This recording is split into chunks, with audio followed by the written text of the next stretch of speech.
Alors quand on se promène en forêt, dans le Périgord, comme ici, il se passe parfois des phénomènes étranges.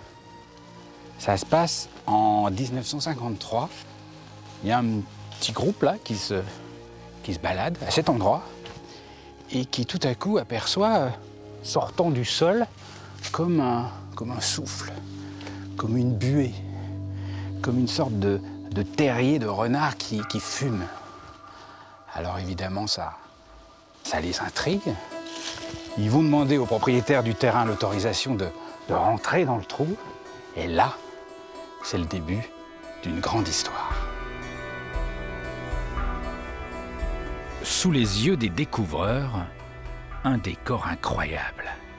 Des salles immenses, des concrétions à l'infini, un fantastique décor naturel créé par une rivière souterraine et les eaux d'infiltration.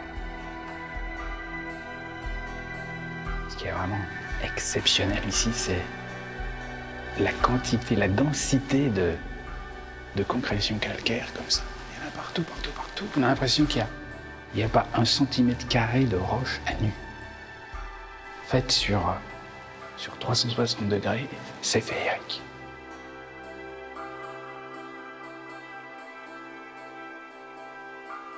Et alors, ce qui fait de cette grotte un lieu vraiment remarquable, c'est qu'il y a au milieu de toutes ces concrétions calcaires quelque chose d'incroyable. Mais il faut vraiment ouvrir les yeux, les écarquiller même. Regardez, derrière la calcite blanche, on aperçoit un dessin. C'est un dessin qui aurait environ 20 000 ans. C'est un cheval et qui a été dessiné sans doute par les hommes de Cro-Magnon. Un vrai dessin préhistorique et protégé comme ça par la calcite. Et ça, c'est quelque chose. Voilà. Alors, il y a un cheval et puis il y en a un autre ici. Et il y a une trentaine de dessins dans la grotte.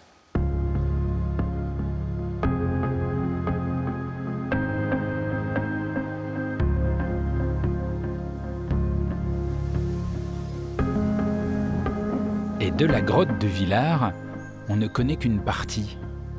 L'exploration continue.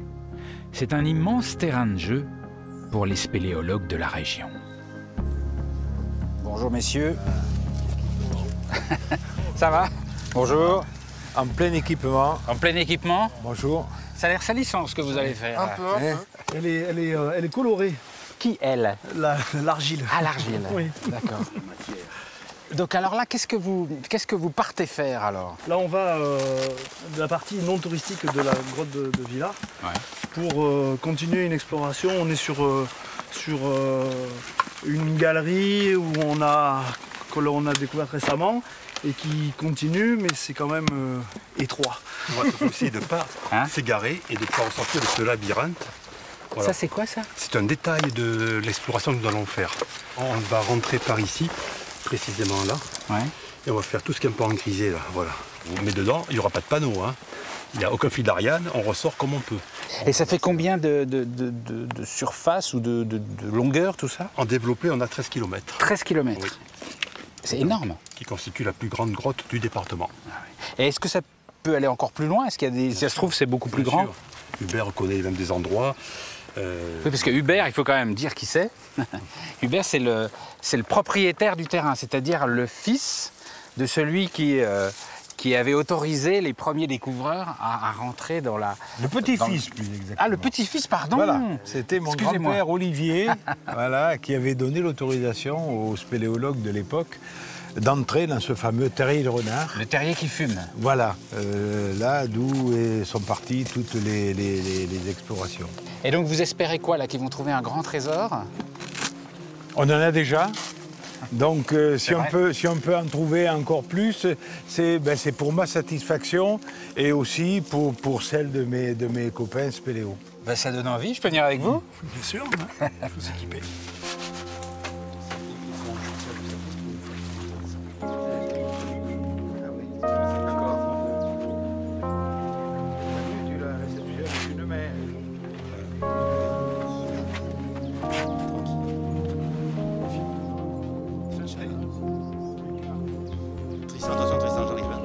C'est là? C'est par là. Donc je vais descendre le premier. Mais ça commence par une sorte de précipice en fait. Un petit gouffre, un petit puits, un tout petit puits. Un petit gouffre. Je passe le premier. Oui, bah oui. Et on te réceptionne avec Olivier. Hop. Il faut que tu t'assoies ici, Philippe. Faut que je m'assois là? Ouais. Allez, mets-toi ici. Parfait. Non, tu te sers bien de tes bras, hein. Tu mets tes bras là. Voilà. Doucement, alors regarde, je te montre. T'as ton pied à mettre là. On va doucement. T'as les pieds ici, voilà. Après, tu te tiens bien là, toujours. Hein. Tu te retiens même. Et après, va prendre ici le bloc. Okay. Voilà, là. Parfait. Et l'échelle, elle a été posée par les Cro-Magnons? Oui. Ah ben si, c'est moi qui l'ai mise. Donc c'est Cro-Magnon. Ah, parce que vous êtes un Cro-Magnon? Non, un Cro-Mignon. Ouais. Voilà, ça commence. Il y a déjà un boyau. Ouais, mais pour une première, c'est pas mal, hein, Philippe? C'est vrai? Ouais, ça va. On va voir la suite. C'est ça. Bon, Hubert, au revoir. Allez, à bientôt. Donc si je trouve un trésor, ça vous intéresse pas, je le garde, hein, c'est bien ça. Si vous trouvez un trésor, il n'y a pas de problème, on partage.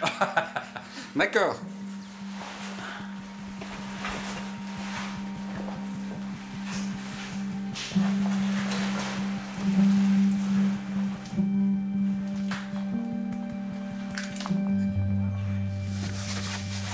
Donc là, Philippe, on arrive. Ah, mais ça commence fort. Passage un peu scabreux. Et il va falloir t'allonger de tout ton long pour pouvoir passer, parce que c'est le passage un peu étroit de la cavité. Mais ça passe, ça passe. Ah, c'est direct, d'accord. Mais ce qui est bien, c'est qu'on voit les concrétions de très près. Ah oui, mais beau, là, tu vas en voir de très très près. Excusez-moi pour la position, je suis désolé. J'essaierai de faire élégant la prochaine fois. Alors, il faut passer là dans ce truc voilà, étroit. tu as cette corde, tu vois, que je te tiens. Voilà. Ouais. Tiens ici, là. Là. Voilà. Et tu vas légèrement enjamber, voilà, ton pied, tranquillement. Et baisse après ton corps.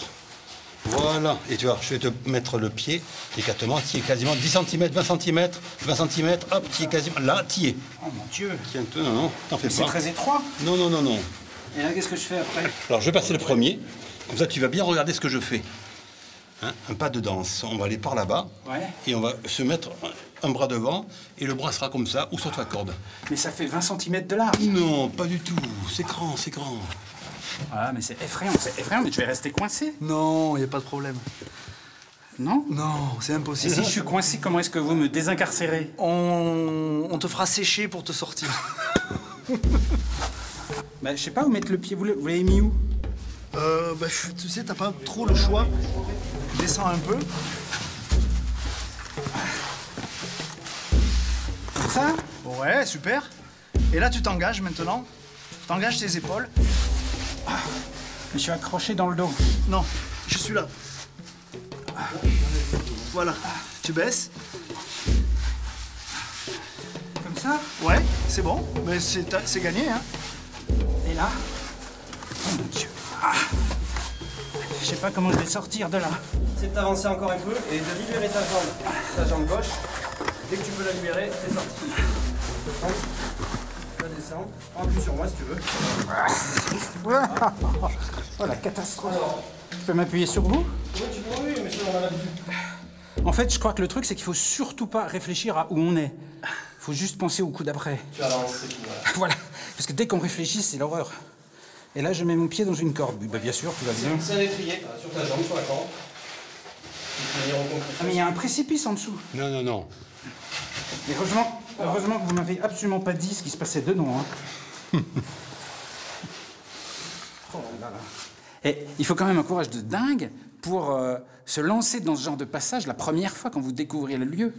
Mais c'est l'appétit de la première, et puis on est guidé par le courant d'air aussi qui nous guide et qui nous... Donc s'il y a un courant d'air, ça veut dire qu'il y a un passage. Oui, et qui est signe de grands réseaux, qu'il y a un réseau qui se développe.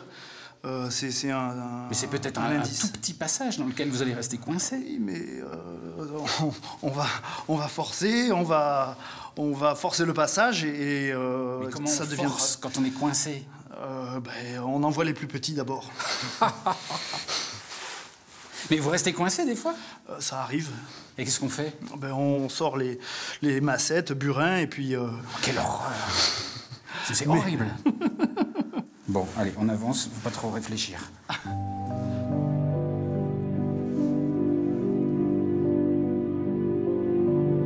Et là, qu'est-ce qu'on fait, là? Oui, tu descends juste à l'entrée du soupirail. Un soupirail. Il y a un petit toboggan. J'aime bien les termes rassurants. Un soupirail, un petit toboggan. Ah, il y a des concrétions mal placées. Voilà. Et n'oublie pas que tu as un casque sur la tête. Et là, comme ça. Ah, je vois pas où je vais. Va doucement, tu me tiens, on est là.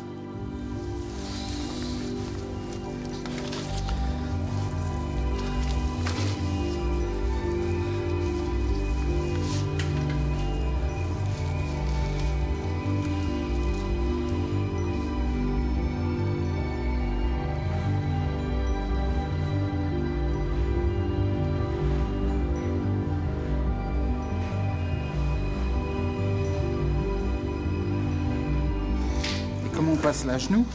À genoux, oui. Tu te baisses parce qu'il faut faire attention aux concrétions. Attention. On a peur de casser. Très, Ah, mais beau. c'est magnifique. C'est très très beau là. On n'a pas peur de salir, mais on a peur de casser. Où est-ce que je peux mettre le pied sans abîmer quelque chose? Ah, c'est magnifique ici.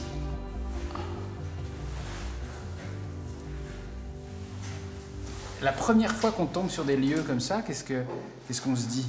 Il y a un grand silence. On découvre très tranquillement, il faut bien regarder en haut, en bas, partout.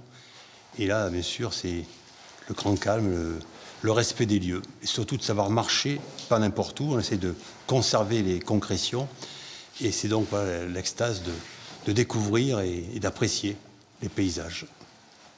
Alors c'est marrant parce qu'on dirait qu'il y a des bassins comme un petit lavabo. C'est ça? Fait par l'être humain, là. Là, c'est le bain de Vénus. C'est le bain de Vénus. Le bain de Vénus. Et les noms que vous donnez aux choses sont les noms définitifs, ça restera? Oui. Bah, c'est le découvreur qui décide. Ah ouais. Donc, personne ne conteste. Exactement. Ok, bah ça donne envie d'aller plus loin. Allons-y. Continuons. Allez.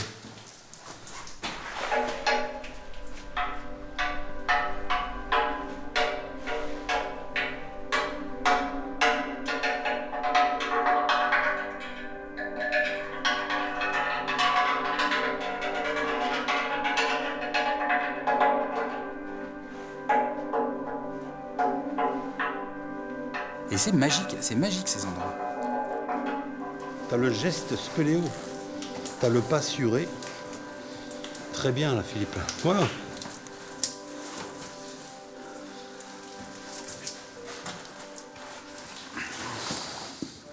Nous entrons dans la salle. Voilà.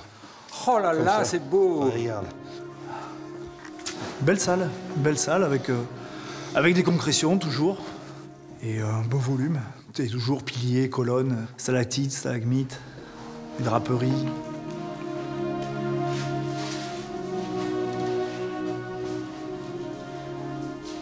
Elle est immense cette salle. Oui, grande et formée par ce chaos, tu vois, de voûtes tombées au sol.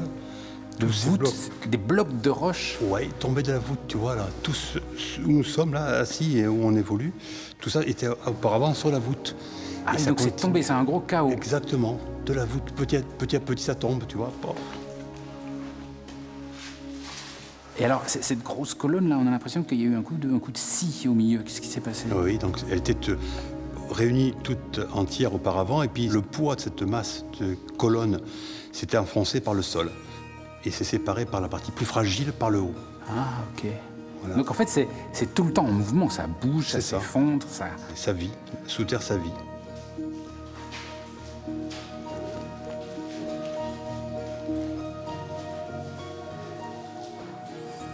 Et alors, c'est quoi le plaisir de venir se rouler dans la boue, de se tordre le cou, les genoux? Oui, c'est vrai que c'est un plaisir un peu particulier, certes. Mais c'est d'abord, avant tout, le plaisir de la découverte et d'aller dans les endroits où personne n'est allé, quoi. D'être le premier à découvrir. C'est vrai que vous allez dans des endroits où l'être humain n'a jamais mis les pieds. Non. Vous en êtes sûr? Souvent, oui. Là, Oui. par exemple, quand les découvreurs ils sont arrivés ici, personne n'était venu, quoi. Quelques rares chauves-souris quand elles peuvent passer. Mais l'être humain, non, c'est sûr. Donc pas besoin d'aller sur une autre planète pour être le premier à mettre le pas sur une Terre. Exactement, nouvelle, terra incognita. Oui, la découverte, elle est sous nos pieds, hein, quand on est en surface. Pas besoin d'aller loin, d'aller sur la Lune ou d'aller avec un minimum d'équipement, une lampe et des bottes, et hop. D'accord, vous êtes notre Armstrong à nous. Oui, enfin, relativement. On a fait un petit pas, nous. C'était un beau moment. Ben, j'espère. Ouais. Bah, merci beaucoup. Le seul truc qui m'embête, c'est le retour. C'est qu'il va falloir revenir. C'est comme une lettre à la poste. Ça va passer.